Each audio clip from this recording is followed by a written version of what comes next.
धर्म परिवर्तन करने की कोशिश की। वो एक ऑर्थोडॉक्स क्रिश्चियन है। रसिया एक क्रिश्चियन कंट्री। भगवत गीता में श्री कृष्ण ने सच में षड्यंत्र रचकर युद्ध जीता है। कश्मीर और वो लद्दाख का कुछ हिस्सा हमारे पास नहीं आया।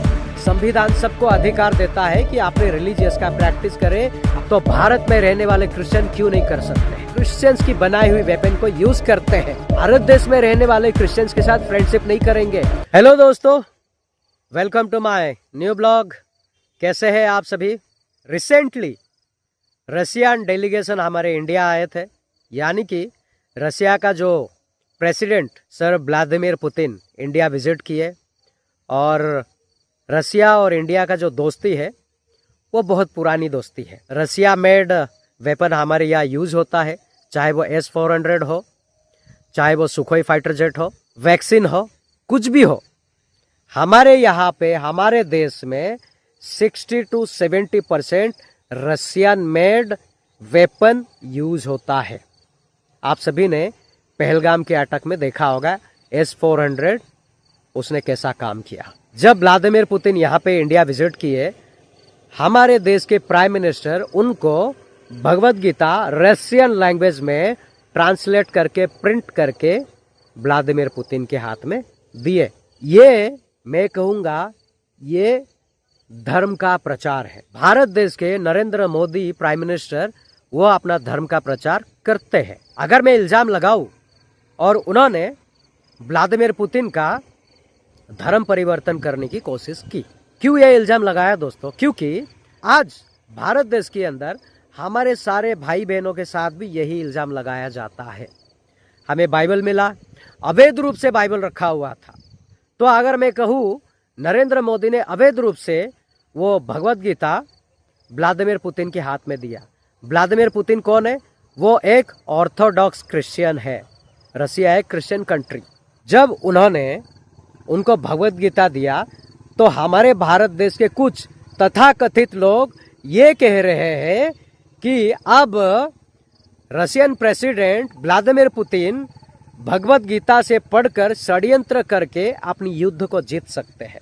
उन्होंने उनका जो भगवान है कृष्णा का नाम लिया। कृष्णा का जो षड्यंत्र है, जो प्लानिंग है, उसको अपना के वो अपना युद्ध जीत सकते हैं। तो मेरा एक सवाल है, अगर मेरे सवाल से पहले मैं ये कहना चाहता हूँ, मैं किसी भी रिलीजियस के ऊपर ठेस पहुंचाने का काम नहीं करता, लेकिन जो तथाकथित लोगों ने जो बातें निकाली है उनको जवाब देने के लिए ये शब्द का मैं इस्तेमाल कर रहा हूँ। और अगर किसी को अगर ठेस पहुंचती है तो मुझे माफ कर देना। और अगर भगवत गीता में श्री कृष्ण ने सच में षड्यंत्र रचकर युद्ध जीता है और वो भगवत गीता हमारे भारत देश का है, वो एक पवित्र ग्रंथ है, जैसा हमारा पवित्र बाइबल है, उनका वो भगवत गीता पवित्र है। मैं भगवत गीता के ऊपर कोई टिप्पणी नहीं करना चाहता। मैं बस ये कहना चाहता हूँ, अगर वो षड्यंत्र सही था, अगर वो षड्यंत्र सही है, तो आज कश्मीर का कुछ हिस्सा आज भी पाकिस्तान के पास है। आज लद्दाख के कुछ हिस्सों को लेकर चाइना अपने कब्जे में रखा है। तो वो षड्यंत्र यूज करके क्यों हमारा कश्मीर और वो लद्दाख का कुछ हिस्सा हमारे पास नहीं आया? आज हमारे पास होना चाहिए था ना दोस्तों। व्लादिमीर पुतिन वो इंसान है जिसके पास दुनिया का सबसे ज्यादा एटम बम है, यानी कि न्यूक्लियर है। तकरीबन 5,500 से ज्यादा है उसके पास। और भारत देश में कितना है दोस्तों? 142 या 144 है कुछ। मैं एग्जैक्टली उसका फिगर मुझे याद नहीं है। आप लोगों का अगर याद हो तो मुझे करेक्शन करेंगे प्लीज। आप अगर उसे भगवत गीता देते हैं पढ़ने के लिए, दीजिए, बेशक दीजिए। संविधान सबको अधिकार देता है कि आपने रिलीजियस का प्रैक्टिस करें, आपने धर्म का प्रचार करें, बेशक प्रचार करो, आप किसी को भी दो, लेकिन गलत बात तो नहीं करना चाहिए ना। इसमें क्या है, हिंदू फंस जाएगा। हिंदू इसलिए फंसेगा कि जैसे ये तथाकथित लोग कहते हैं कि उस षड्यंत्र को यूज करके, इस्तेमाल करके व्लादिमीर पुतिन अपना युद्ध जीतेगा। तो हम अपना कश्मीर क्यों नहीं जीत पाए? हमारा जो आधा हिस्सा चाइना लेके बैठा है वो हम क्यों नहीं जीत पाए? सवाल मेरा ये है। और अगर हमारे भारत देश का prime minister Bhagavad Gita social media के सामने खुलेआम अगर व्लादिमीर पुतिन को एक दे सकता है, हमारे भारत देश में रहने वाले जितने भी क्रिश्चियन भाई बहन है, क्या उनका हक नहीं बनता कि हमारे भारत देश में वो रिलीजियस प्रैक्टिस करे कि बाइबल किसी को दे? हक है कि नहीं दोस्तों? मुझे कमेंट करके बताना आप लोग, क्योंकि एक तरफा काम करोगे तो नहीं चलेगा। आप अगर संविधान के तहत काम कर सकते हो, बाकी क्यों नहीं कर सकते? हम भी संविधान के तहत काम करेंगे।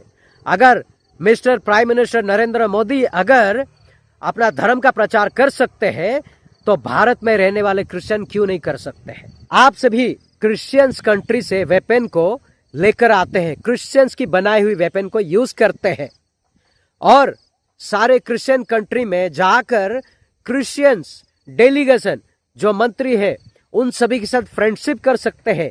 लेकिन भारत देश में रहने वाले क्रिश्चियंस के साथ फ्रेंडशिप नहीं करेंगे, उनके साथ दुश्मनियां करेंगे। बाहर से आप वेपन को ऑर्डर करेंगे। जो हमारे देश में राफेल है वो कहाँ का है? फ्रांस का है। वहां का जो मिनिस्टर है उनका नाम इमानुएल मैक्रोन, उन्होंने दिया है। अब राफेल इंडिया में बनेगा ट्रांसफर ऑफ टेक्नोलॉजी के साथ।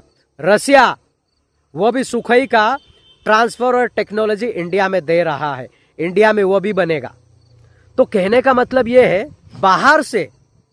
बाहर कंट्री में जाके लोगों के साथ मिलते हो, लोगों के साथ फ्रेंडशिप करते हो जो क्रिश्चियन से, और अपने देश में टेक्नोलॉजी ट्रांसफर करके लेके आते हो।